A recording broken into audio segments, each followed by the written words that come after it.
Good morning. Good morning and welcome. This is Seek Sustainable Japan. Today I have two very special guests, Lauren and Marcus, joining us. Thanks so much for joining. Thanks for having us, JJ. And you guys are part of the amazing MINKA Preservation Society. We're going to talk about what it is, how people can get involved, and of course, exciting upcoming events.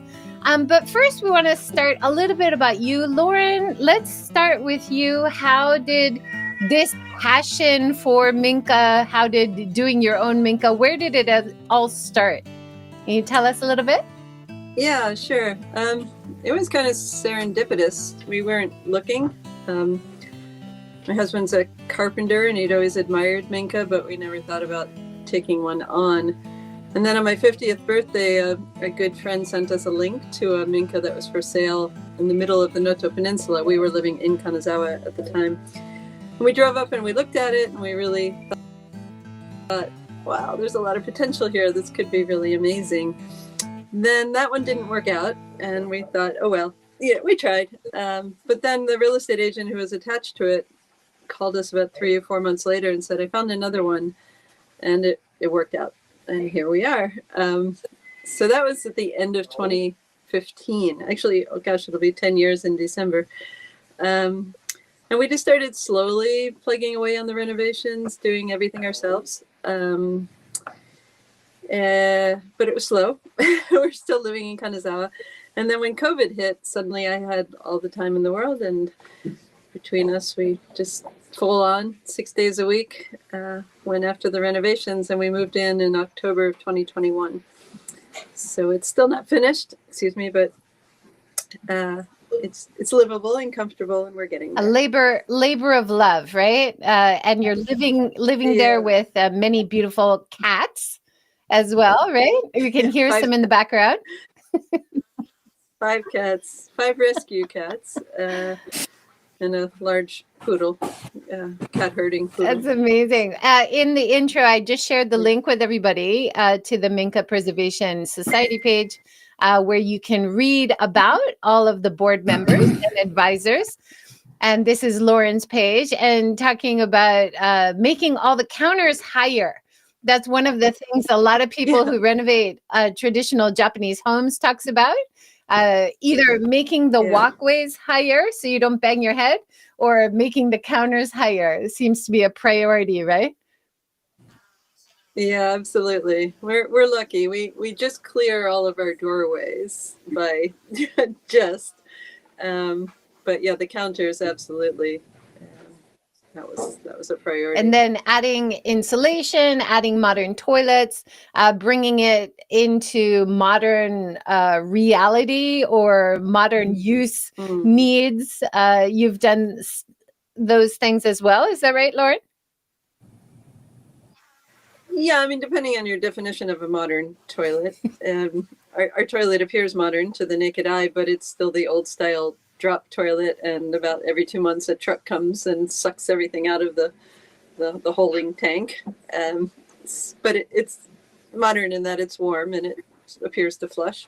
So yeah, that was a big step up because 14 years in Alaska we only had a compost toilet. So I did make it a stipulation that I would have a real toilet in our house. So. That's something Alex Kerr often talks about when renovating the old traditional houses into guest houses. Japanese people and international people want to stay.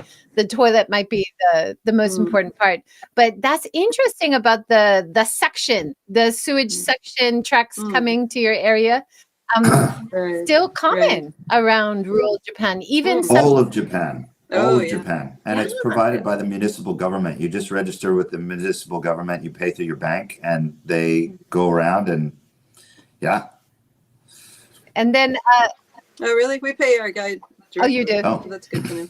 Lauren, going forward with the MINKA Society, what's kind of your role, or what's your focus in the group? Are you doing everything? Yeah, a little bit of everything. Almost everything. A little bit of everything. Andrea is our wonderful website designer, so she's the one who's who's built our new website, but we're all working on adding the text. My personal project is probably the Beyond Minka page, although again, contributions from all of us and from outside viewers. We encourage people to send us in their suggestions for businesses around Japan that have renovated Minka or Machiya or Kura or old factories or any traditional building that is now being reused in a new way. We're trying to profile those. So we profile 2 every month. And then I have a database also that we hope to really expand. And we need your help. So whatever prefecture you live in, you've got a favorite cafe or a B&B or a shoe shop or anything, there's a form right on the website that you can fill out and send to us, and we can add it to our list. That's great. Is that the featured renovated Minka properties page? Yeah, I think it's if you're on the homepage and you just look at the menu, it says Beyond Minka, and then when you click on Beyond Minka, you get a drop down of 2 options.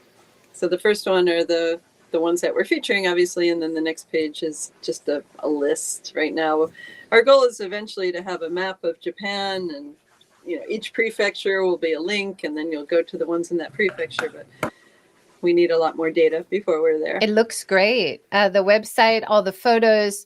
I would definitely recommend people check it out. Now, Lauren, you come from tourism career. And so looking at Minka, looking at deeper Japan travel locations kind of goes hand in hand with a lot of things your group is focused on in terms of promoting rural Japan, deeper experiences, more engagement, slow travel, that kind of thing. Mm-hmm. Is that right? Yeah, absolutely. No, you're right. And in the research that I do for my travel, I've stayed in so many converted Minka, renovated Minka. There are now a number of companies who have seen the value and are going at it on a very high level. There's lots of individual people that are like, grandma's house is empty, but foreigners seem to like them. So across the board, it's a wonderful way to start saving more and more of these buildings. Yeah, for sure. I was just at the Japan Travel Awards in Tokyo, and so they really focus on smaller businesses, entrepreneurs, rural areas, and they have from the start. And this is the 4th year. And so I could really see collaboration between what your group is doing and awards like that to elevate places, also working to welcome international tourists. It seems to really go hand in hand very nicely. Yeah, I think so. Definitely. And I think there's even a tiny link, probably not too many people, but people who come as tourists and stay in one of these places and fall in love and then think, I want one. So whether they mean they want one in Japan to have as a second home, or there is this whole industry now of buying them and shipping them around the world and having them reconstructed. Our other board member, Andrea's husband, is involved in that, and she has another group that does that. One of our wonderful advisors, though he's not on our website yet, but Takashita-san, who's spoken at the last 2 summits, that's what he's been doing for decades now. He's one of the first to ever do it. So it's kind of exciting. You go off on a holiday, you fall in love with a structure, and next thing you know, you're having it built in your backyard in New Hampshire. That's amazing, isn't it? And I think we're going to try to catch up with Andrea later in the year. And here I've interviewed her, I think a couple years ago. It's absolutely an amazing part of preserving old houses in Japan is to take them and ship them away from Japan. But it's really important and very innovative and fantastic way to preserve the artisan culture as well, right? Yeah. A whole team goes over to do it. So that's fantastic. Cool. Marcus, we want to focus on you for a little bit. Tell us how you got really interested in traditional houses. How did you get connected to Minka preservation and things? Give us a little background. So it goes way back to an adventure that I had a long time ago. My first trip to Japan many years ago. My career's been throughout Asia. But my first trip to Japan, I traveled a little bit of the countryside and saw some of the beautiful architecture. And it's not just a house. It's a piece of art. It's architecture. It's design. It is nature. It is community. It's many, many things that we all appreciate, probably from, experiences growing up, maybe visiting grandparents where they had the same kind of nostalgia for their environment, their own little ecosystem. Anyway, so I came to Japan, and then afterwards I lived around the region, and I started renovating old houses, not just in Japan, but in other places. Particularly, I did a few in Hong Kong, which was a great experience. And I was doing a renovation of a machiya in Kyoto. I was living in Hong Kong at the time. And so I was pretty knee deep into it. And it's kind of like, I guess, a hobby, always on the side, never as a career choice. But it was always something of interest that was a passion and a drive, because the Japanese MINKA represents so many different, as I said, ecosystems or environments. And I was working on a machiya in Kyoto when I got introduced to Diamond Brewery in Osaka. And Diamond Brewery was at a difficult stage of its life. It was having some trouble, and it was on the market. And I actually went out and I raised some capital, and I came in and took over the business. And when I took over the business, we had to do a lot of renovating. So I immediately went from a machiya project into a brewery renovation, 200-year-old traditional walls and beams and that environment. That was a big project to go into. And then as soon as that was done, I started another one, and just kind of getting into these MINKAs in different locations, and building them out. And my view is there's three ways to do it when it comes to the preservation of a MINKA. If you look on our website, it says they built it, we preserve it. So it was always, the original model is always, the creation of somebody who needed to go there and to live in the house. So it has an original footprint. But I think of it in three different ways. There is a traditionalist view, which is how to make it exactly like it was before. There's a pragmatist's view, which is how to make it a little bit more, talking about toilets, comfortable with insulation and toilet, nuances and heated seats, etc. And then there's the commercial view, which is how to make it really balance in a commercial environment for tourism or for sale. And that's much more modern. So the traditional is much more original, and then the commercial is much more modern.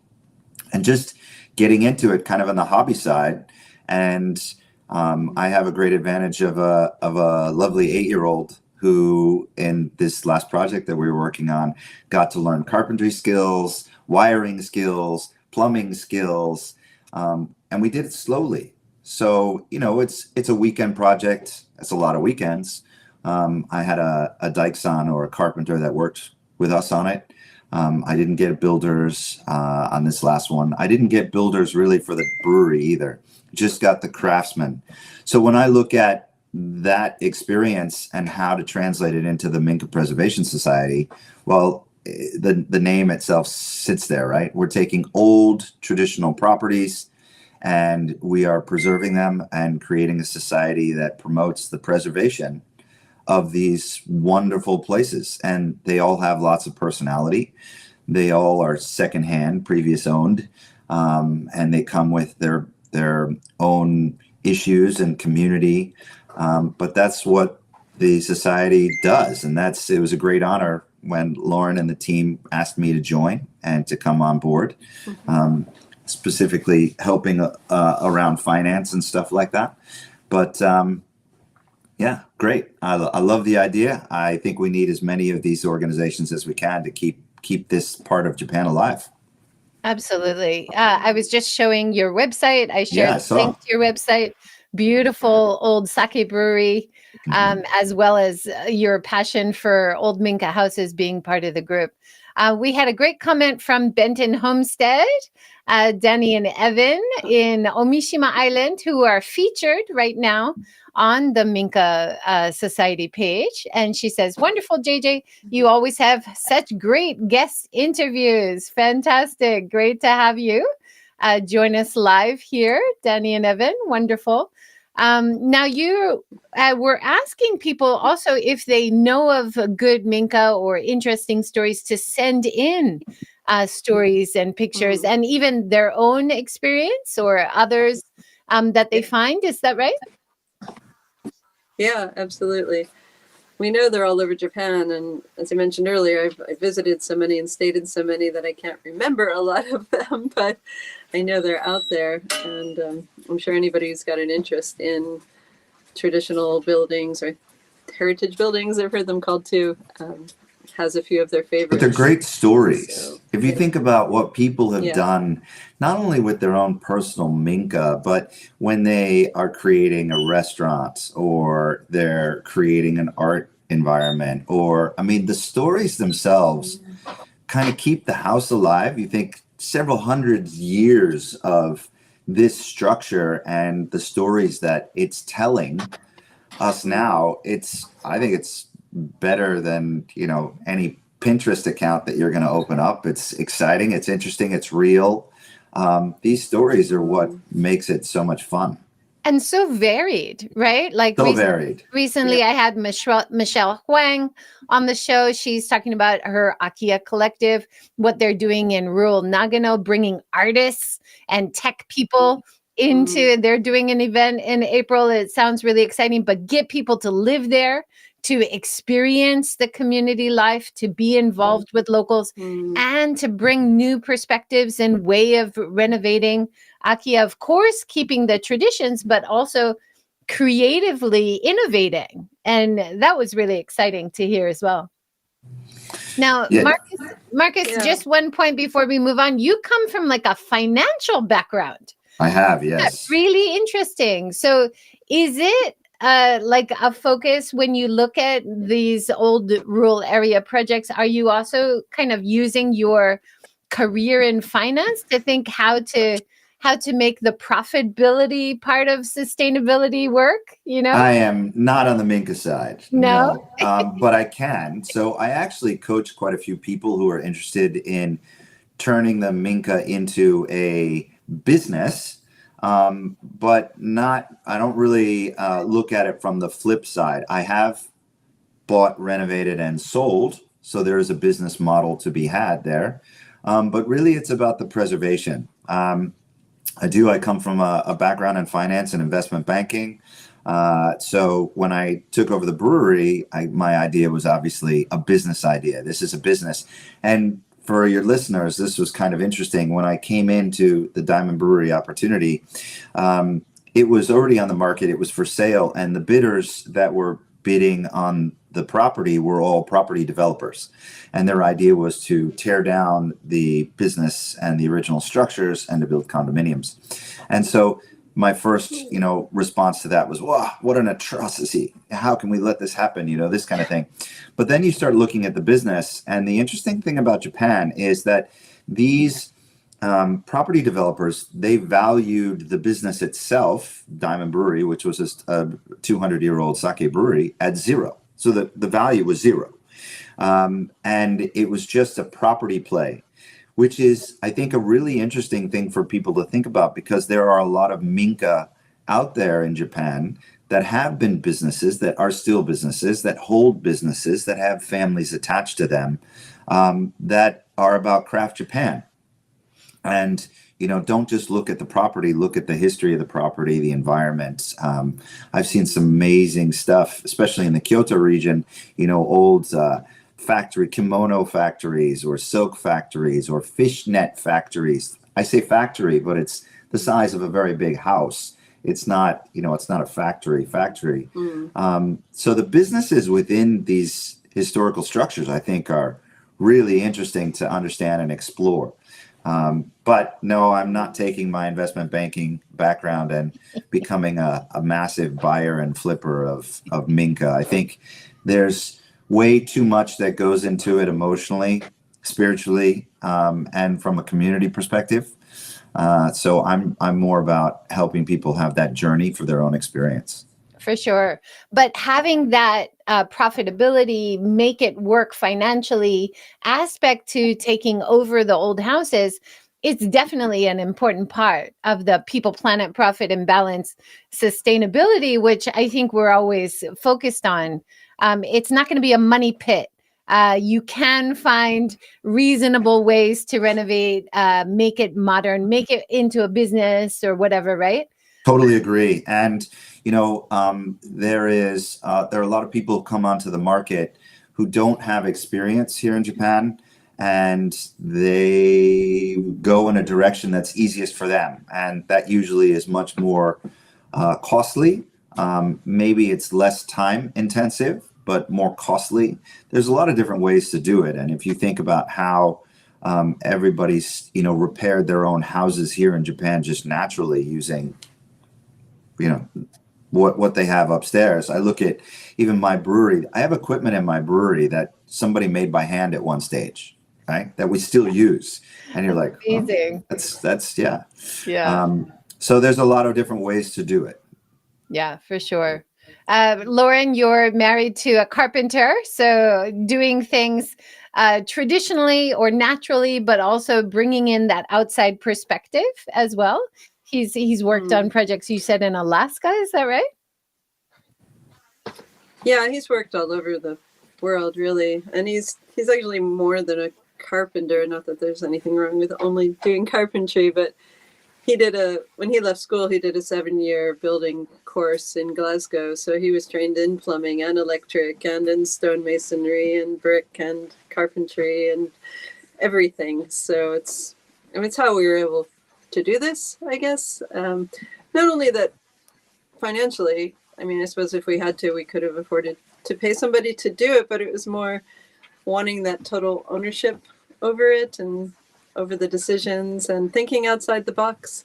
For sure. He's very good at thinking outside the box. And I've interviewed you on the show before and also heard you speak at an event. You also are very hands-on. You've done some beautiful DIY projects around. You've got a great sense of design. Yeah. So bringing in how you want to live and the color schemes and things and using traditions, you seem to have combined things really beautifully. Oh, thank you. You're kind. I think one piece of advice we both always give anybody who's thinking about this is, if some Minka are in such bad shape you can't live in them while you're thinking about what to do. But after you're done the getting it to a blank slate level, you've insulated, you've fixed anything that's broken, you've replaced any beams, then give it some time. We've talked to so many people that have just rushed in and done things, and then they move in and they're like, oh, well, that doesn't make sense. And why did we do that? And I totally agree. So, there's something to be said for doing things slowly, like the weekend methods. Each time you come back, you're not so far along that you can't go back. Really, it's you're dealing with a property that has been in play for 200 years, and it's, or more, 3, 4, whatever. It has its own environment that it's been sustaining for a long time. You need to understand that. Why is, how are the tatami rooms used? How was the tataki domo used? Where did the animals stay? Why this flow? And it takes time. And I think, I bring it down to almost every little purchase. We're in the middle of the winter, so you go out and you buy a toyu heater, a kerosene heater. Well, there's actually different kinds of kerosene heaters, and you need the time to figure out, is it the quiet one that does the ambiance throughout the whole room, but then it's not very warm? Is it the fan-built one that has a motor and makes a little bit noise? Do you put one in one place and one in a different place? Take your time. Don't rush out and buy the most expensive heaters and put them all through your house, because you'll be like, that didn't make sense. It just takes time. All of these Right. things take a little bit of time, Right. which is why it's such a Alex, great Alex project. very often talks about that too, right? How the house will tell you how it Yeah. wants to be. Mm. And I just been reading about rewilding, and it's the same idea, like get out of the way of nature and it'll repair itself, right? Like the house, if you give it time, if you listen to it, it'll tell you how it should be or how it was before. Sometimes you don't know what the history of the house was, like in our case. We've got this beautiful tiled like kitchen upstairs, and it's got a very strange sink situation where you put a bucket underneath. These are things you don't realize right away, but it's completely charming. And so I'm so glad we didn't completely destroy and renovate that originally, right? So very similar to what you're saying, Marcus. Yeah. Yeah. Let's go through the website, kind of set area by area of what you're doing with the organization. It's a beautifully done website. One of the areas is the MINKA Times, which looks really fun. Can you tell us a bit about this? Yeah, I'll speak to this one.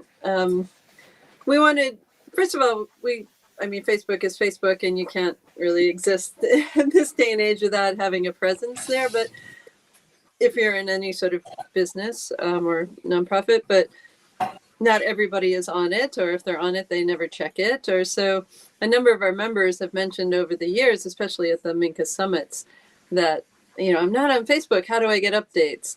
And so we wanted to build a website not only to reach people that are off Facebook, but just also as another way to get information out there. And the newsletter is kind of a natural spin-off from that. So that has a mailing list. So whether you're on any social media or not, as long as you have an email address, you can get our newsletter. And the newsletter will come out seasonally, so 4 times a year. And it will be a combination of updates on events and public information. There'll be a profile of somebody doing something, at least in the beginning. Each of the board members will contribute something about their own situations, so people get to know us a little bit. And again, if people have things they want included, there's also a form where you can write to us and give us some updates. But it's also printable for anybody who's really old school or wants to share it or mail it to somebody. You can still print it out and put it in an envelope in your staff room. There's a lot of different ways to do this. And a lot of organizations will pull. So they'll pull people, they'll put something on their Facebook or put something on their website. We want to push as well.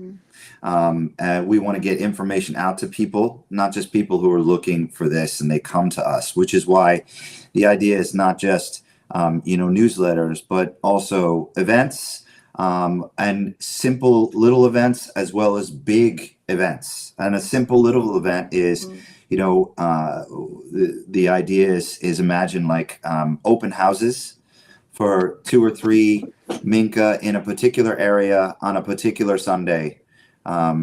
This kind of thing where you can have guests that come by and say, oh, wow, look at this. And there's 3 in that region, and you go look at it. So you're not just beholden to one big event that happens once a year, but that we can get these things going all the time so that people actually get more and more chance to see what other people have done. It's idea generation. It's thought-provoking. It's, buyer's remorse as well. People, oh, I really like your area better than my area. That happens too.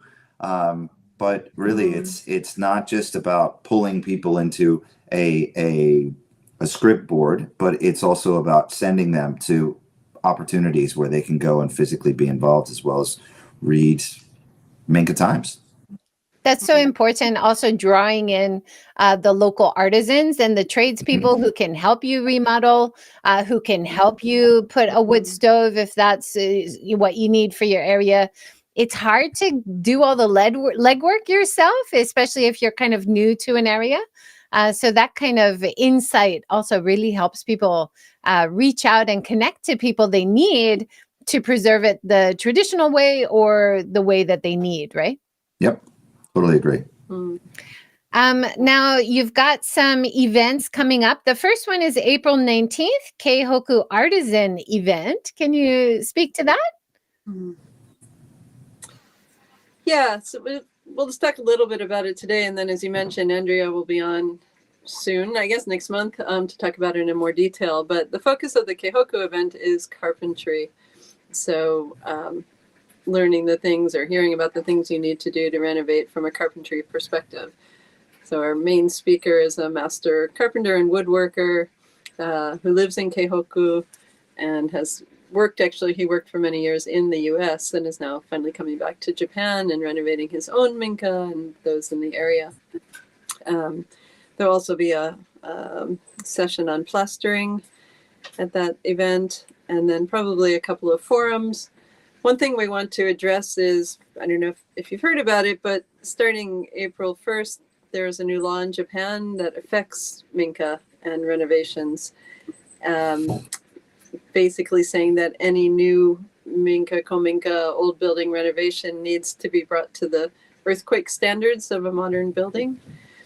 This has huge implications, financially, of course, and in every other way. So, but there's a lot of murkiness around it. So we've been doing our due diligence to try to get all the facts, and we definitely want to have a discussion about that. We're also going to try to have a Zoom event, a Zoom forum, where we can present about that as well, because members are worried, especially the members. If you already have your building, you're okay, but if you haven't bought it yet, this would affect you. So the question now is, how much will that affect you? Right? And how will it actually... I did talk to a couple who presented as well about their insights, and they were on the show. I'll put a link in the show notes about how they renovated their house into earthquake standards. And this is years ago. But they had frustration because they reached out to some tradespeople and people who were builders and remodelers, and they kept getting younger generation people saying, it can't be done. But eventually someone said, oh yeah, you can do it. So they had to really keep searching around. So if this is regulation, it sounds like there's going to be a lot of demand for the tradespeople who know how to do it. But there might also be an increase in people saying, you can't do it, knock it down, which would be a real shame, right? Yeah, or people just finding out how much it's going to cost to do it, and it's outside of their budget. So that would be a shame if minka are now not being saved because people can't afford the extra money to bring it to some standard. That I think that's the real. So there's a lot of that's the real question. But Japanese regulation by its nature is very gray. I don't know if you know, but sake, so Nihonshu, has just been awarded a UNESCO, right? Actually, congratulations! Thank you very much. But actually, when you read into the details of the award, it's not just about Nihonshu. It's about all alcohol production across Japan, and it's very old, ancient techniques, and it's a little bit of gray here and a lot of gray over there, and so we don't know exactly what the real implication can be. But to Lauren's point, we want to be on the forefront of giving people some insights because it'll affect them from a monetary perspective as well as a motivational perspective. If you have to suddenly, go through all of these hurdles, why would you bother? Why would you preserve what we believe needs to be preserved, right? And so it's an important thing to understand and look into. Absolutely. So this event, there's a lot more people who would like to hear and get the knowledge then who can attend. Is it going to be possible to have online joining or for people to pay some money and maybe watch the recordings after, something like that? Are you thinking? Yeah, we've been talking about it. We haven't come to a final conclusion yet, but if it's possible, we'll do it. It probably won't be a simulcast, but as we have done with previous MINKA gatherings, we might be able to record the sessions and post them to when we haven't set up a YouTube channel yet, but we're planning to. So welcome to definitely YouTube. a possibility. Yeah, but to archive the information is so important. Yes. So important. Yeah. But not just to like maybe have clips to free for the public, but have something where people could donate and help support the good work you're doing, because doing video, uploading, this is all time consuming as well. So yeah, make it a little bit of a price structure, I think would work well. Great. Yeah. That's a good idea. Yeah. So that's April 19th event. And then you have the next event is in June in Miyama. Is that right? Mm-hmm. Yep. That's right. And if you know Miyama, then you can imagine it's about thatching. Since Miyama is one of the half dozen or so preserved thatched roof villages around Japan, and happens to be the home to a wonderful thatcher. And so this day will be sort of led by him, doing demonstrations. We haven't delved too deeply into the details of that day yet, so I can't tell you yet what else will be, if it will be entirely thatch focused or if we'll have some side events. But that will be the focus for June. That's great. I'm showing the board members page, board and advisors here.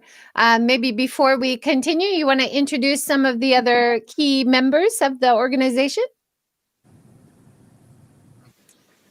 Sure. So I'm on the far end, and then the guy holding up the rice is Vincent. He's been a member for several years now. He's based in Miyazu, and he is a rice farmer and a vegetable farmer and everything. He's living the country and now dream. a fisherman. Now he's fishing full time every morning as well. So he's gone deep. Fantastic! Wow. And he's learned how to butcher game. So he doesn't. It's, as you know, very difficult to get a hunting license in Japan. So he has a number of local friends who have the licenses that then bring him what they've caught or shot, and he's become an excellent processor as well. So, and then living in his own minka, which he's renovating, and he's also renovating a minka near his minka that will become a guest house down the road.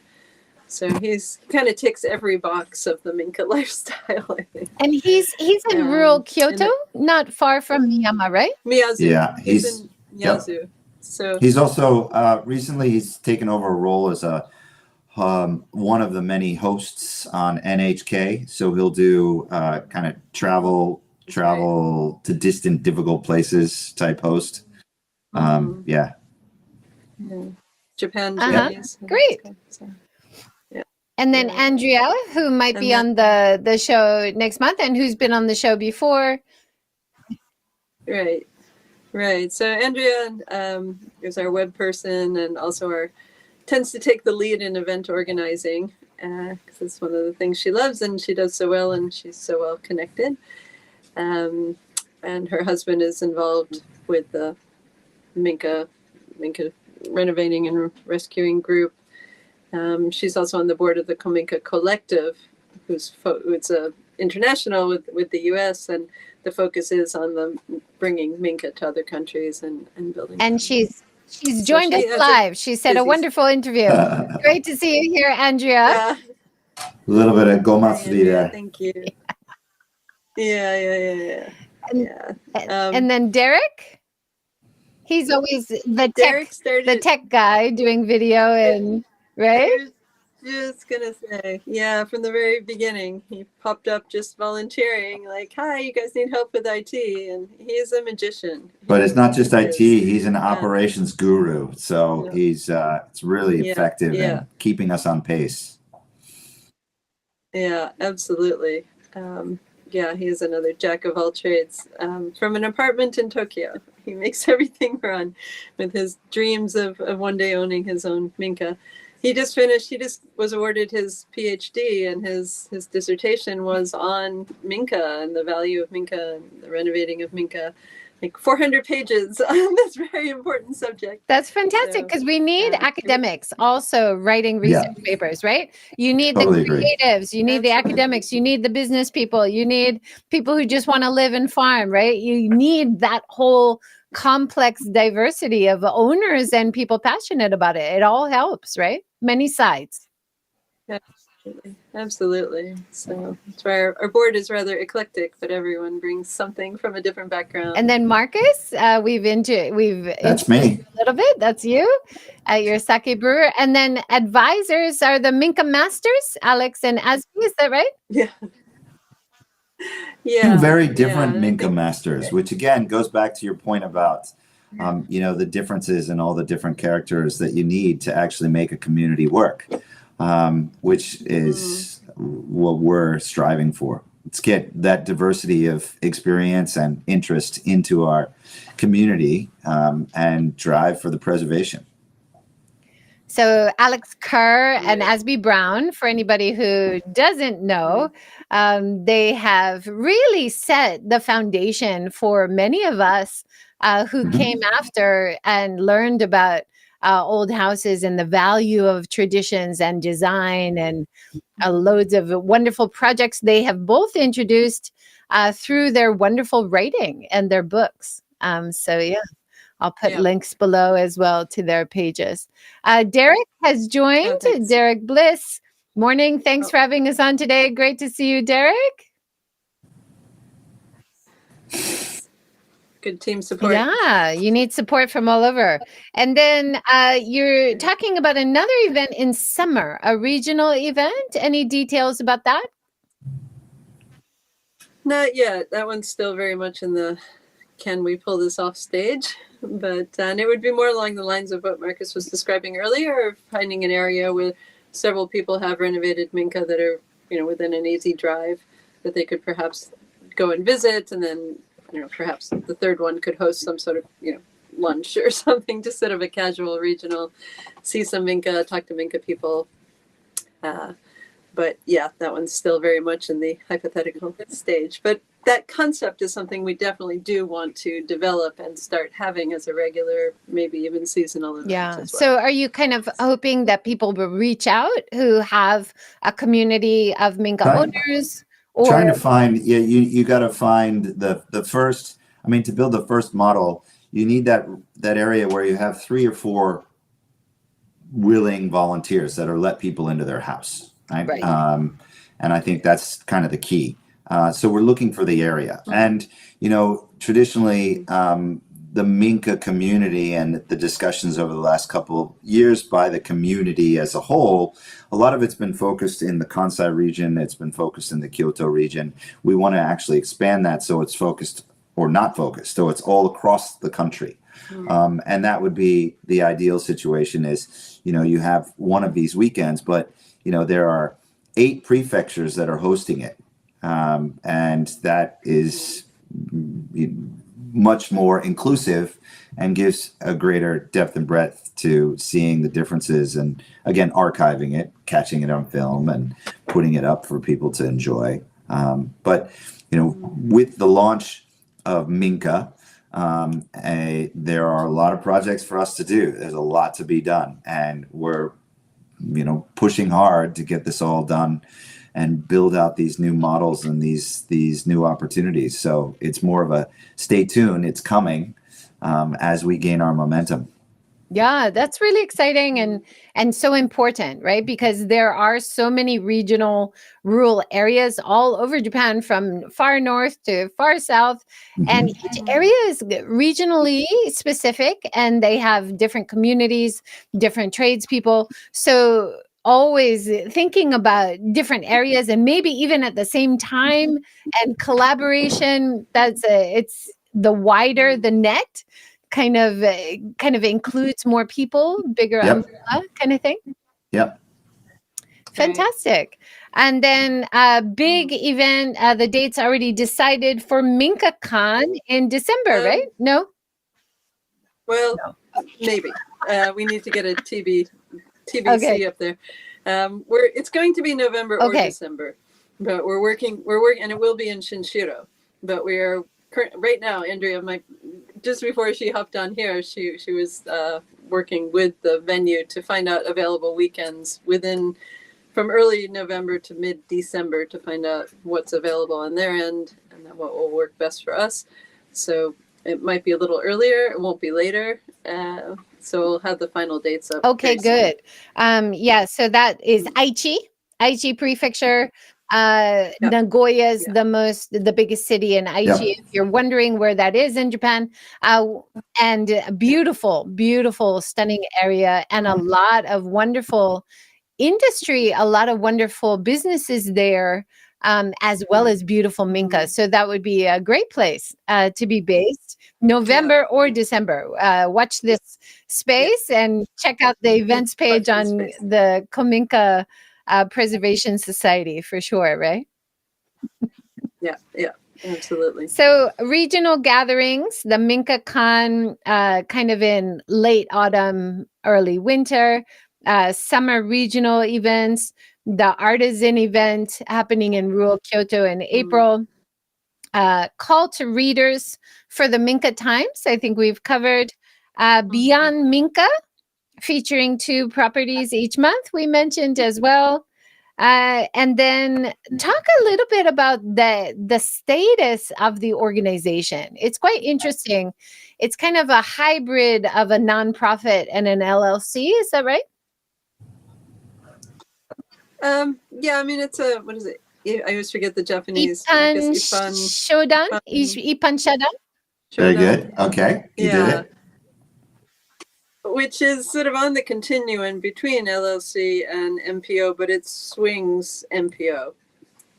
So you're not, and you are allowed to take in money, but all money needs to be turned back into the organization. Correct. It cannot be used to pay salaries or to pay anything directly to people. It's not for profit in that regard, but it is allowed to make a profit contribution towards the society.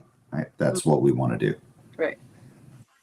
So it gives a little more room than a strict MPO, which, as you know, and maybe many of your listeners and watchers know, achieving MPO status in Japan is a Herculean feat. And then once you successfully get it, you are so constrained by so many rules and regulations and oversight, and that doesn't seem to help anybody. And because we do, as Marcus mentioned earlier, we want to reach out. We want to start encompassing anything and everything that will help this cause of preserving these buildings. So if we can have a little more latitude to do that, we thought that would be a great way to go. And this was a good compromise. We call it ISH, the initials, SSH, ISH. So, but it's amazing, actually, as we did our research and looked into it. A lot of nonprofits who've launched later fail or pull out or change their status because of the cumbersome requirements. And those requirements are from an accounting perspective, a reporting, an audit, and then not having, certain funds available for certain usage gives you a limitation on what you can actually put out to the marketplace. And, a lot of people will talk about, oh, well, we are a not for profit, or that's where we're going. But then the other side of it is the number of years it takes to get the status as well is a big preventer. So it was an obvious choice for us. Right. It's not easy. Yeah. It's not easy being a nonprofit. Not easy. It's not. No. And as you know, too, being a nonprofit certainly does not mean that you can't pay salaries to your directors. That's true. I mean, as we all know, some of the biggest scandals in history have to do with the big nonprofits, paying their people masses of money and not putting the money into there's actually a website I used to use when I was really involved with nonprofits that shows you every nonprofit and how much of the donations, where it goes. And the idea being you don't want any more than 5% of money that comes into a nonprofit going towards salaries. And yet, in some cases, it can be over 50 or 60%. It's amazing. It's confusing to people, right? Because it should be nonprofit. That doesn't mean, individuals are getting huge salaries, right? Exactly. So the transparency is really important part of it. So when money comes in, and hopefully money above expenses is always the aim, how do you plan to feed it back into MINKA preservation or future events? Is it the focus? Yeah, as you see, there's a lot that we've just put out to the marketplace. We've said, all these different things that we're going to do, the MINKA Meets, the MINKA Views, the MINKA Con, these things cost money, right? And we want that to be able to we want to be able to thrive these events and push these events forward. And transparency will be there because it's part of the society's build. But that doesn't mean we think that this is the best solution either. I mean, I think, again, we're about preservation. They built it, we preserve it. That's our motto. And we want all organizations that are with the same objective to be, supported. So it's just the structure that we chose, but it has nothing to do with the mission per se.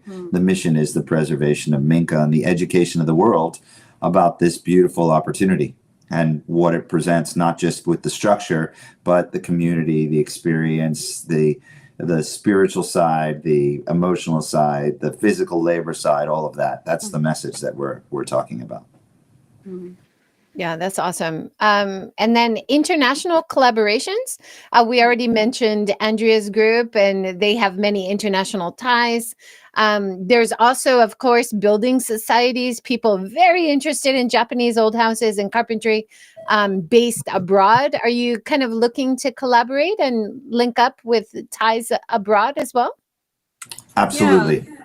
Also through Andrea, the Timber Framers Guild in the US and Canada, they've started twice annual trips to Japan for their members, and a big part of those trips has to do with Minka or traditional buildings. So they spend time visiting them and meeting the Daiksan and the Miyadaiku, the temple carpenters, and getting really firsthand experience that's valuable to them as timber framers. So that's an exciting collaboration. And one thing that's important, distinction-wise, it's not just about a house. We're supporting the preservation of anything that's structurally in line with these great architectural achievements, and that temples, that's jinjas, that's bridges, that's anything out there. And I think that there's going to be a lot of opportunity for collaboration with groups from other countries that are doing the same thing. And I think that will really, that'll be a good chance for us to kind of show our stuff. We talked a little bit about the wider umbrella that everybody can join. So if somebody takes over an older house, but it's not technically a Minka, like how strict are you on your focus of what is a Minka or traditional trades or rural living? Does it have kind of a wider net of inclusion there? Absolutely. I would say yes. We anybody who's on the journey is on the journey. If they take the trailer, and they turn it into something special, there's no reason to exclude them from the community. It's everybody's on that journey. Right. Yeah, it's a very wide umbrella, I would say, and that's a topic within the Minka community, not our specific, but Minka people in general. What's a Minka? What isn't a Minka? When was it built? How big is it? And even the whole MINKA CON debate. The word Minka has come to the fore, but when I talked to Alex Carr about it, he's like, until like 10, 15 years ago, everybody just said Minka, and now suddenly all you hear is Minka. He's like, I don't know why it happened. They seem interchangeable. Putting like kanji for old in front of it doesn't mean a Minka isn't an older folk building. So correct. And there are people like, we have friends here they presented at the last Minka Summit. They live in what looks like a gorgeous Minka, but it was built like 40 years ago or something. But the family wanted a traditional Minka, so they paid for it, for the huge beams, for all of that, in 1975 or 1980 or something. But if you walked into it, you would never not think for a minute that it wasn't a 120, 150-year-old building. So for sure. And there's beautiful historical buildings, which are definitely not traditional Japanese build. We have A-bomb survivor warehouses in Hiroshima, in Kobe. They have those beautiful, like European style historical buildings. I think talking about preservation and rural community building and supporting artisans and traditional tradespeople, there's so much. It is a wide net, right? So the wide net. I don't think people listening should feel like, oh, well, I don't have a Minka, or, like specific. It's more inclusion than exclusion. Is that right? Yeah, absolutely. And you think of the periods of architecture in any country. In any country, they change, Taisho period here in Japan is where, all of the police departments and the fire departments started building with brick. And the banks started building with stone, and beautiful, beautiful old historical architecturally, pristine pieces that we want to preserve, we want to keep alive. So it is more inclusive than anything. And they are as much at risk as the Minka. Absolutely, the absolutely. Especially those late Meiji or Taisho. It's such a short period, but late Meiji through Taisho. Some amazing wooden and brick architecture, that when we see as Westerners, like I was invited to tour Kobe not too long ago for tourist purposes. And they were so excited to show us the old part of Kobe up on the hill with all the old houses. And I mean, it was very cool, but at the same time, they're like, would tourists want to see this? I was like, if I were an American and I came from Boston, this really wouldn't be exciting to me. I'm surrounded by these buildings at home. I don't need to come to Japan to see a beautiful example of Victorian architecture. So they were sort of surprised, because for them, it is such a treasure. And they're like, we need to fight to keep these buildings in Japan. And I was like, it's an interesting part of their history, right? Sure. I love sitting in the Starbucks there, which has preserved one of the historical buildings, and you get a taste of what it would have been like to live in here, right? And thank you, Starbucks, for preserving that and to make that their unique brand, which is better for them, better for the visitor. But really interesting. Yeah. We just have a few minutes left. Is there anything we haven't touched on that you'd like to mention? I think you've done a pretty good job. Come join us. Bring people in. And JJ, we ask that you're a great champion of this. Keep mentioning us and bringing us up. We want more and more. As many people as are willing to join, please come and be a part of this group and this family. Absolutely. I've seen lots of great interviews in written form. If anybody who you're featuring also wants to be on the show, absolutely welcome. Please put them in touch. I'd love to have them on the show. So collaboration, definitely keep talking about ideas, keep including people who are doing great projects around, and get in touch with you guys. You're doing great work. Thank you for all you're doing. Thank you. Thank you. Well, I think I can't now remember whether it was you or Marcus like 20 minutes ago who said the more groups that are doing this, the better. I mean, that's kind of our philosophy. Anyone who wants to hang out a shingle saying they're there to save Minka, not to flip Akia, which is a whole other conversation for another interview, but who really care about preserving them, that's great. We want to work together with anyone and everyone who's doing this. So it's definitely a collaborative approach. And it's an interesting ride. So right. Come join. And it's fun. Like these gatherings are fun. You've got Japanese locals and international locals and international and Japanese people who are fresh to Japan, who are drawn to this, right? Like it really is such a beautiful way to gather people. It's informative. You started the conversation today talking about toilets, and I have an interesting toilet story. Obviously, everybody experiences when they're doing a renovation, what kind of toilet are you going to use? Is it a drop toilet? Is da-da-da-da-da? So anyway, I had the great experience of I'm a member of the Osaka Brewers Association for the sake world. And we host a dinner. The association has a dinner several times a year. And sure enough, we're sitting around having different conversations. And then suddenly the toilet conversation comes up, and within minutes, everybody, all these brewers, all these owners of breweries are talking about the value of Toto toilet and how when they go overseas and they get so surprised that people don't have heated toilets. And so you never know what the experience is going to do for you in cracking down any barriers and getting that that icebreaker for a conversation. Absolutely. I've heard of great renovation projects in deep rural Japan, and one of the priorities is we're going to have a nice, modern Toto heated toilet, Yep. and that's Yep. a big investment. But every visitor I meet who comes from abroad says, "I don't know how I can live without it. I have to get one." Pretty You crazy. get so It is used a to it. crazy part. Yeah, crazy part It's of the culture. nothing more shocking to me anymore than sitting down on a cold toilet. It feels so wrong. It's wrong. It's wrong. It is a part of Japanese culture, It's It is. crazy, right? Absolutely. Yeah. Absolutely. Well, on that note, I think it's a good note to end on. But it's the relevance, right? The modern relevance of even traditional builds. Insulation's another important part. You don't want to be freezing cold. Adding natural light, adding big windows, another big part of it.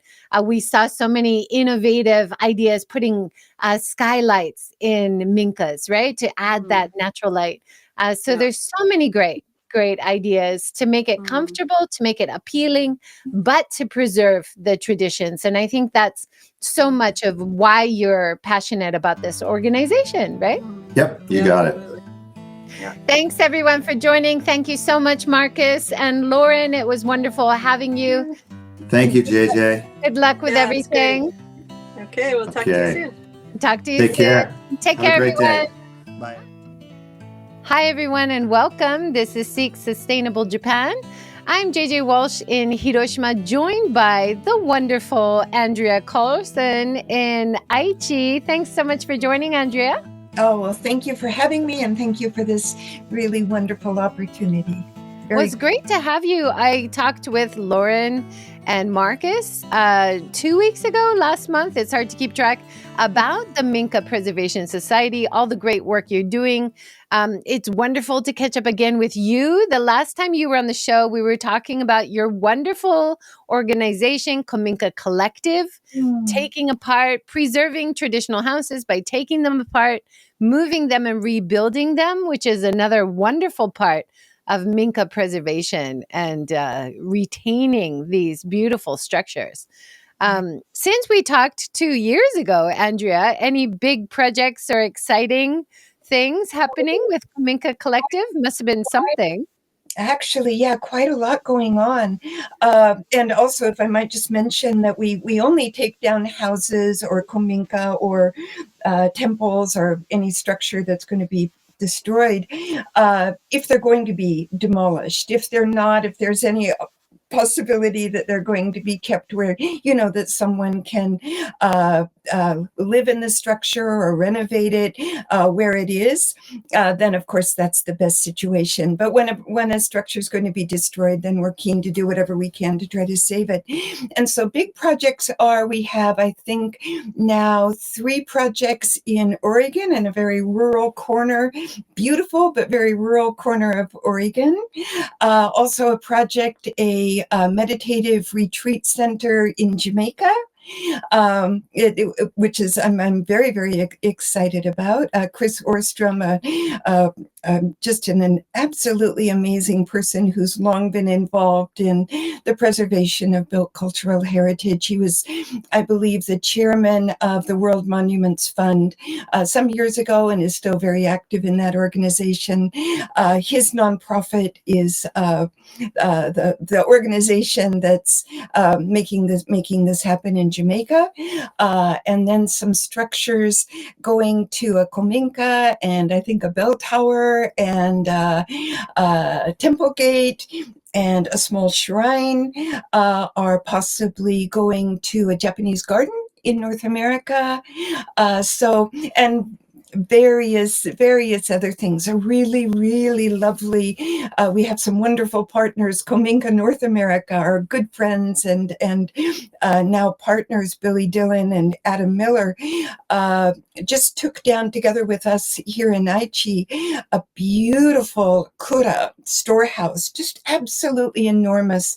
And its days were numbered. It was going to be torn down and it was also going to fall down, one or the other. Just beautiful, beautiful joinery. And that's gone to Massachusetts and is going to be a workshop for timber framing companies. So a really lovely next life for that building. That's wonderful to hear. Wow, so many exciting projects.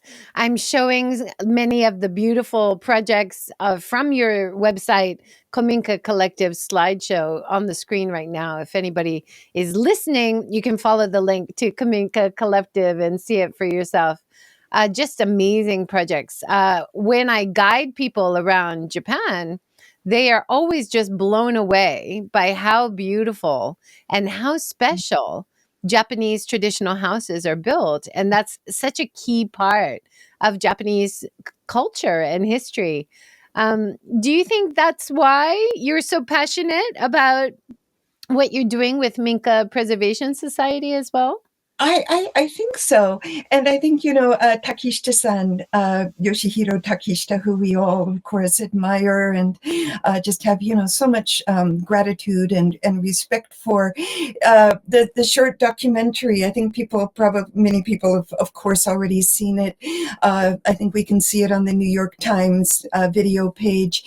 There's one point where he's talking about the first time that he spent time in one particular kominka. You may remember this point in the video, and his eyes just light up. And I think that really speaks to many people, that you cannot go into these beautiful old buildings and see the incredible joinery, and the craftspersonship that went into building these structures, and not just fall in love with them. It's just not possible. And then on top of that Japanese building arts were listed, I think, by UNESCO in 2019 or 20 as an intangible cultural heritage, and yet they're being torn down, and along with that, of course, all of the family history and what's happening, in terms of rural communities and everything. I think it just speaks to so many people. It's really hard not to really feel something.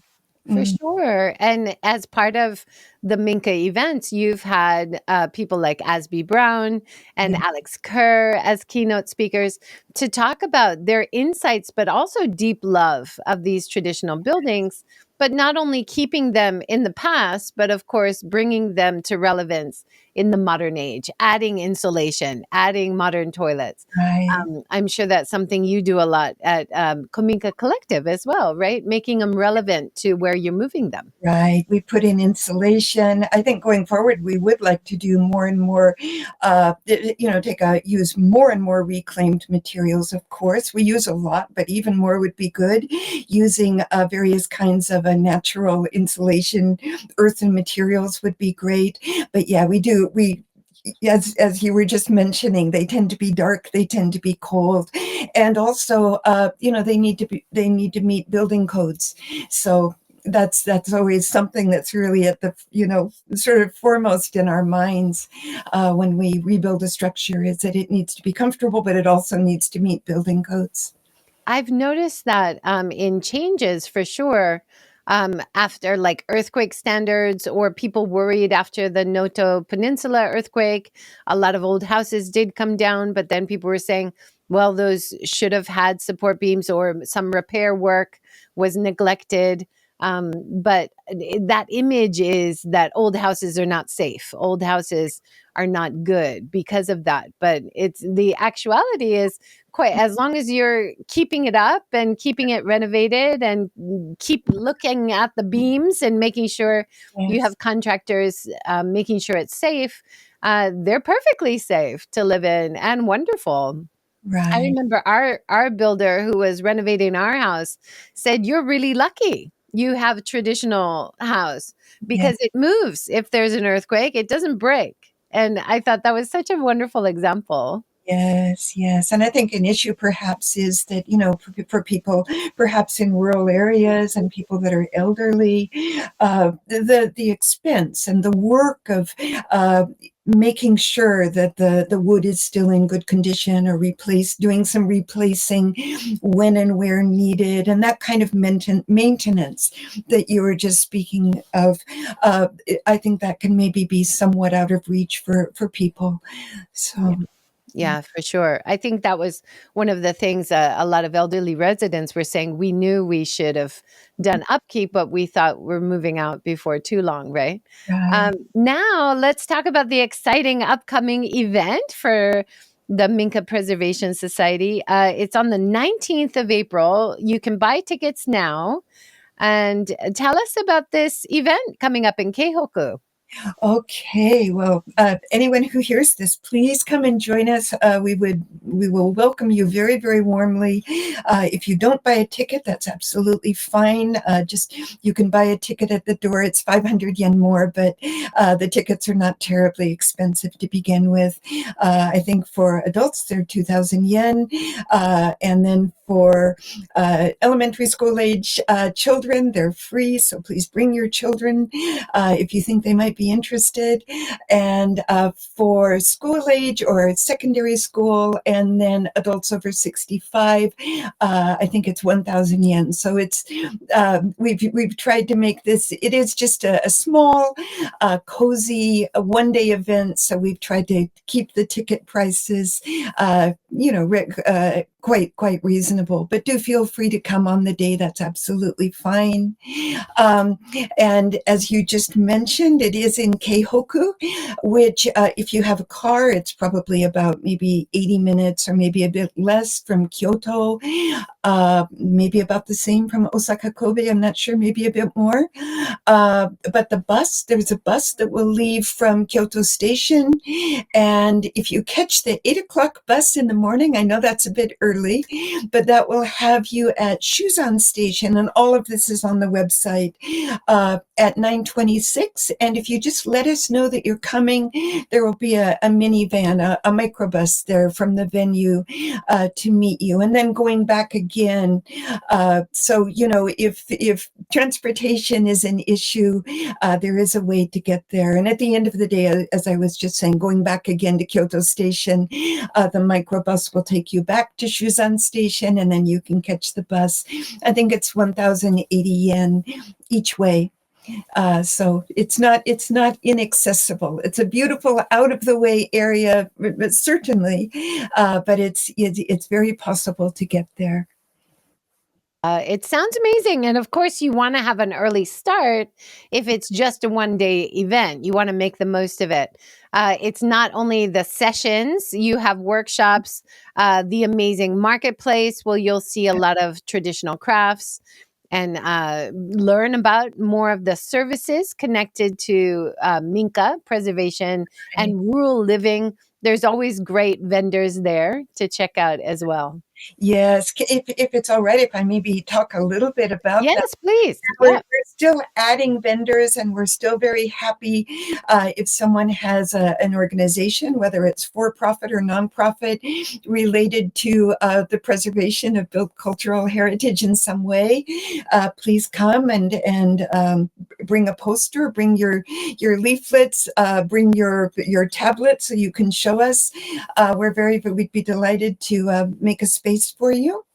And I think so far we have, among people that are involved in the preservation of architectural heritage, Kominka, and other buildings, we have Planet Dow coming, and they're doing very innovative things in terms of their approach to saving these beautiful old structures. And then also the Japan Kominka Association, very big association. I'm a member of that, and just think very highly of the work that they do. I can't remember. I'm ashamed to say I don't remember how many chapters they have across Japan, but many. And most members are people who are carpenters, temple builders, maybe family-owned small construction companies. So it's I think a very wonderful organization. And Inoue-san, who is the director, also it's just to really think outside the box kind of person. So he's doing some really, really interesting, exciting things. They will be there and will be very happy to tell you. They'll have a booth and be very delighted to tell you about their work. And also people that would like to make have a go with making chopsticks. They'll have a chopstick making session going on. I think basically throughout the day. And then let me just think, who else is coming? I'm looking at my notes. Well, I don't seem to have written that part down. Oh, yes, I did. Yes, I did. Also, yeah, our organization, I forgot about us. MINKA Collective and our dear friends, Toda Comten, who's a small family-owned company. And our new friends, MINKA North America, will have a booth and some posters and things to let you know what we're doing. And we're hoping, I'm not sure if they're coming, but I really hope they will. Our first and most wonderful corporate sponsor, Heritage Homes, Nils Wetterland, has been very, very generous as he is in supporting the Minka Preservation Society, because we're new and just getting going. So I do hope that they come and talk about the wonderful work that they're doing. But the more the merrier. If anyone is doing anything of interest, please come along and we'll gladly prepare a table for you.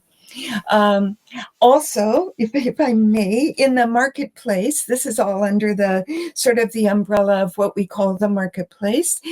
We also have, looking at my notes here again, we have Naoko Kamimura Omae, who's really, as I'm sure you know, a really wonderful, incredible artisan. She lives in Myanmar and does indigo dyeing. Her organization is called OW Indigo. So she'll be there with her beautiful, beautiful pieces that people can sell. And I think I'm going to be first in line for that. And then also, see me wearing my indigo dye here. I love indigo. What a wonderful thing to keep going as long as possible in Japan. Absolutely. And her work is just exquisite, as you know, and she's just such a wonderful person also. And then Murayama Moko, Murayama-san won't be there. He's really, really a busy person. But as you may know, he's maybe one of the most renowned kumiko makers, and he has a workshop just down the road from the venue. So although he can't be there, he's going to let us have a booth displaying and selling his kumiko work. And I just remembered that one of his interns, who's a very dear friend of ours, Carlo Hench, a young man, made these. He spent a couple weeks at Murayama Moko's workshop, and I think he even designed some of the. I think he made some of the designs of these. I forget what they're called, the things that you put glasses on or whatever. But I think they're just too beautiful to put glasses on. So we have them sort of sitting on the wall. But anyway, these are very, very simple examples, but you can see how beautiful the work is. And Diamond Brewery will also be there. Not selling glasses of sake, sadly, but selling bottles of sake. So, we welcome anyone else that might like to come along and have a booth. We're very happy to welcome anyone that would like to come. The only thing that we can't have, and I think I mentioned this before to you perhaps, is that the venue won't allow us to sell cooked food. So we can't sell onigiri or cookies or anything like that. But anything else, people are very welcome to come and sell or demonstrate, display, and so on. So that's happening. Great. Yeah. Thank you. Yeah. I'm sorry I can't make it this time, but let's talk a little bit about your speakers. Yes. We'll be running sessions. Let me show the website here. You can tell us a little bit more about these amazing speakers who will be doing sessions. So you have session 1, Japanese timber framing versus Western timber framing. Right. That's session 1 and 2, actually, but they won't be exactly the same. If you go to the website, you can see that the nuances are somewhat different. And these are being led by an absolutely outstanding, he's really incredible master carpenter, Gyosei Kaneko. Many people will know his name. And Kaneko-san worked for many, many years, I think more than 20 years in the United States. And a friend who is also a master carpenter, a Japanese master carpenter in the US, long before I met Kaneko-san, told me that he's by far one of the very, very top master carpenters in the US and also in Japan. Just really, really incredible skills. So he's going to lead 3 sessions throughout the day, one from, I think, 10:30 to 12, and then 1 to 1:30. 1 to 2:30, and then 3 to 4:30. So everyone's welcome to come and join those. And then along the way that we have it set up is that there's 2 parallel sessions. So during the day, there's Gyosei Kaneko's woodworking, Japanese carpentry sessions. And then alongside those, in another room, then we have 3 different speaking sessions. Well, we have 2 speaking sessions. We have 1 panel discussion, which is going to be, the participants are going to be there. You can see, if you go up a little bit, there's Kaneko-san there on the left, and on the right is one of the lovely buildings, one of the lovely structures that he built. So alongside, parallel to Kaneko-san's demonstrations and workshops, there's going to be 2 speaking sessions. The first one in the morning from 10:30 is going to be 3 organizations, Japan Kominka Association, and the Timber Framers Guild of North America, but actually members are worldwide, but it's based in North America. And members of the Timber Framers Guild are going on a tour. We're collaborating now for the 3rd time with them through our nonprofit Kominka Collective on a tour, and then the tour will the one stop on the tour will be the event on the 19th. So some representatives of the Timber Framers Guild and Japan Kominka Association, and also our Minka Preservation Society, will have a friendly kind of panel discussion talking about different approaches to the preservation of built cultural heritage. And I'm very excited about this. I think it's a really great opportunity to have 3 groups that are doing, with very much the same kinds of missions, but located, 1 in North America and then 2 here in Japan, and the different approaches that they're taking and what can we learn from one another. And so that will be, a very relaxed, friendly talk, but I think probably hopefully quite inspiring and interesting.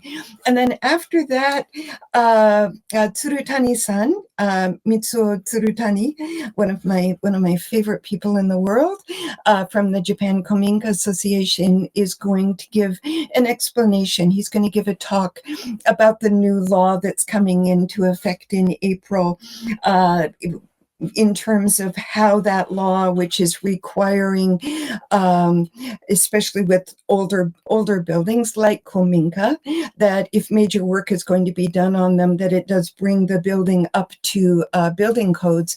And what does that mean for people who would like to purchase acquire or purchase a Kominka, or who have one, or people who are carpenters or own, small construction companies?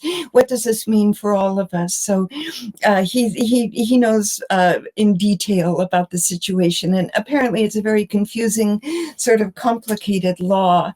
So I think we're fortunate to be able to hear from him and from some other people as well that will be with him who are very expert about this.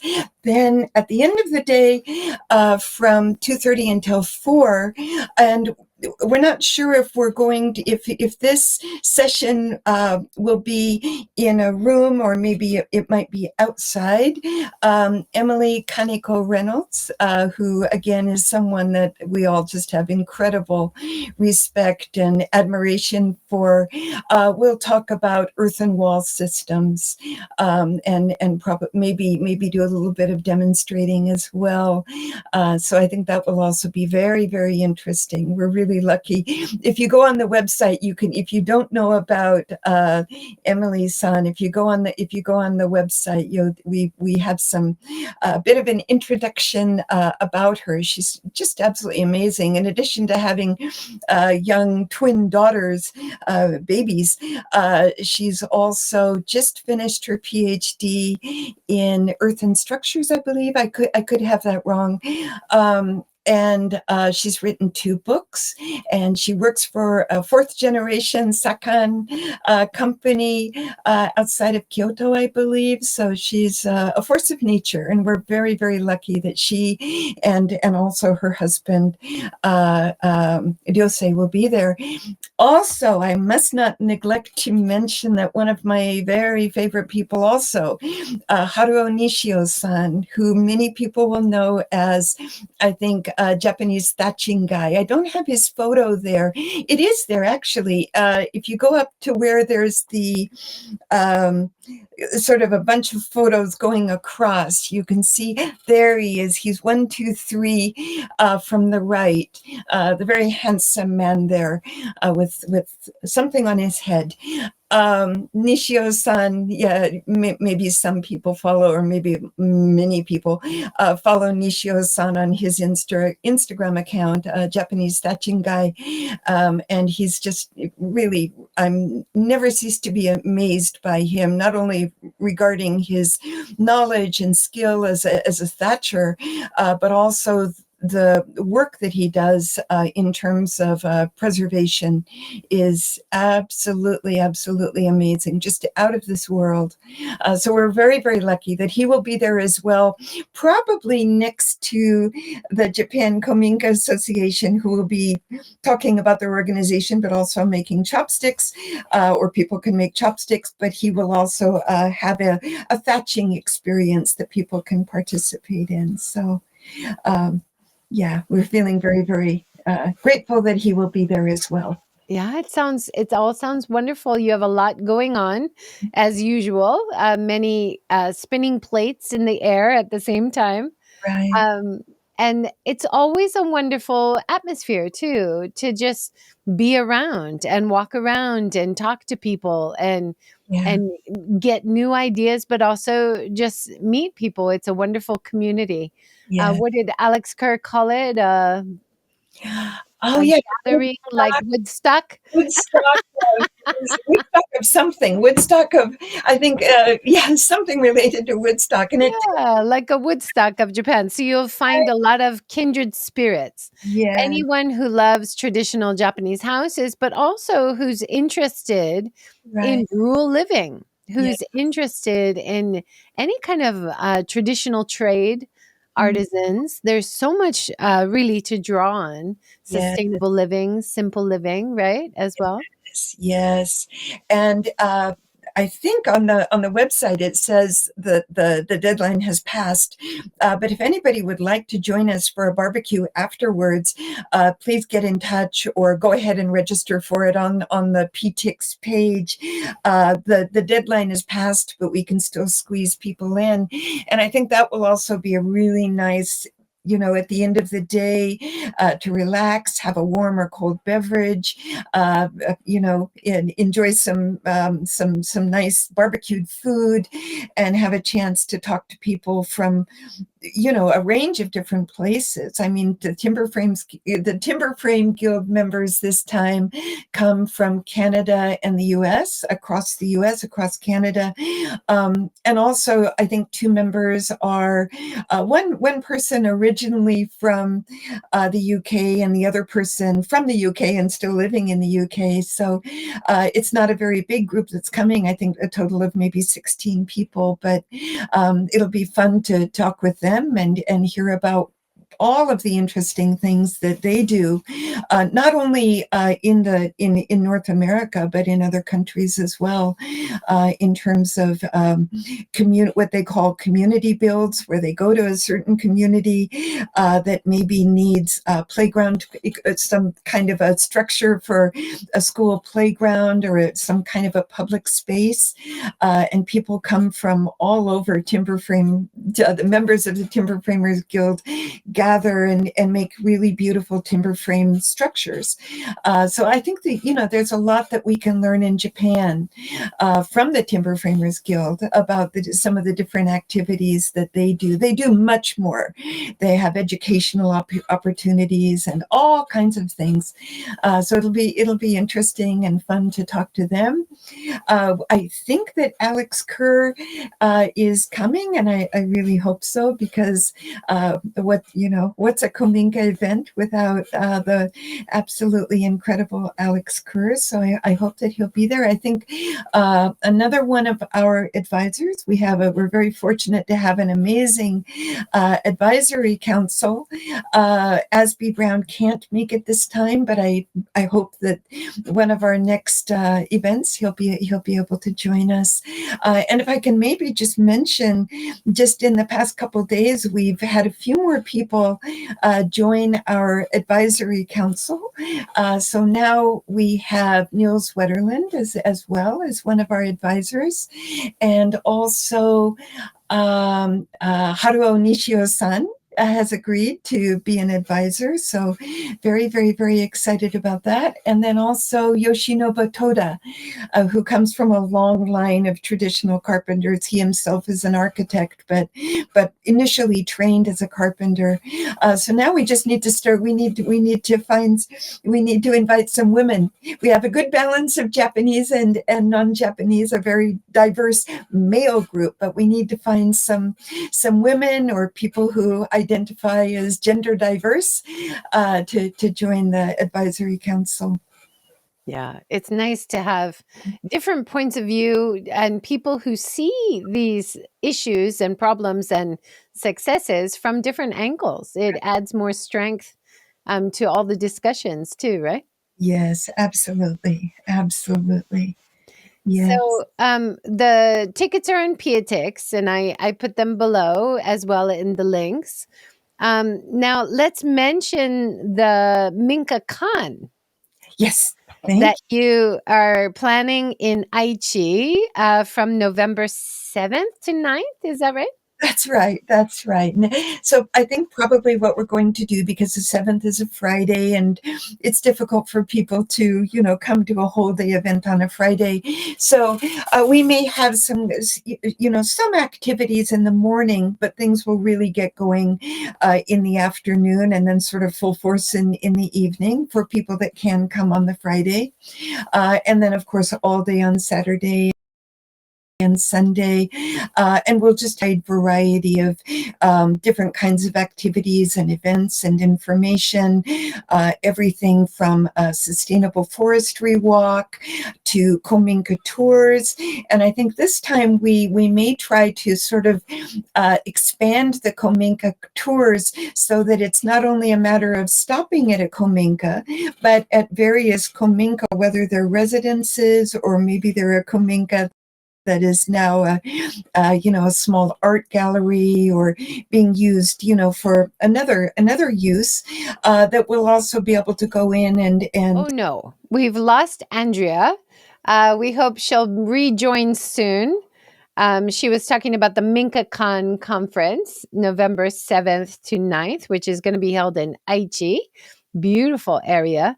And last time I went to the MINKA event there, in Aichi, we also got to see Toda House, which was really fantastic, and meet Toda, who she was mentioning earlier, who is now one of the advisors. So we might have to end it here, but I think we got most of the important information. I'll show you on the 19th. The event is in this area, just above Kyoto. You can see it on the map there. And then the MINKA CON, the big 3-day event, in November, 7th, 8th, and 9th. We'll be in Aichi, so definitely mark your calendars for that. And hopefully, closer to the time, we'll be able to have Andrea or somebody else from the Minka Preservation Society on, talking about what's coming up for the MINKA CON a bit more in detail. I hope everyone got some good information out of that. That hasn't happened in a while. I don't usually lose people, but I appreciate you guys joining, and hopefully you got all the information you need. As always, write your questions and comments below, and we will make sure to get you the information you need. See you next time. Take care.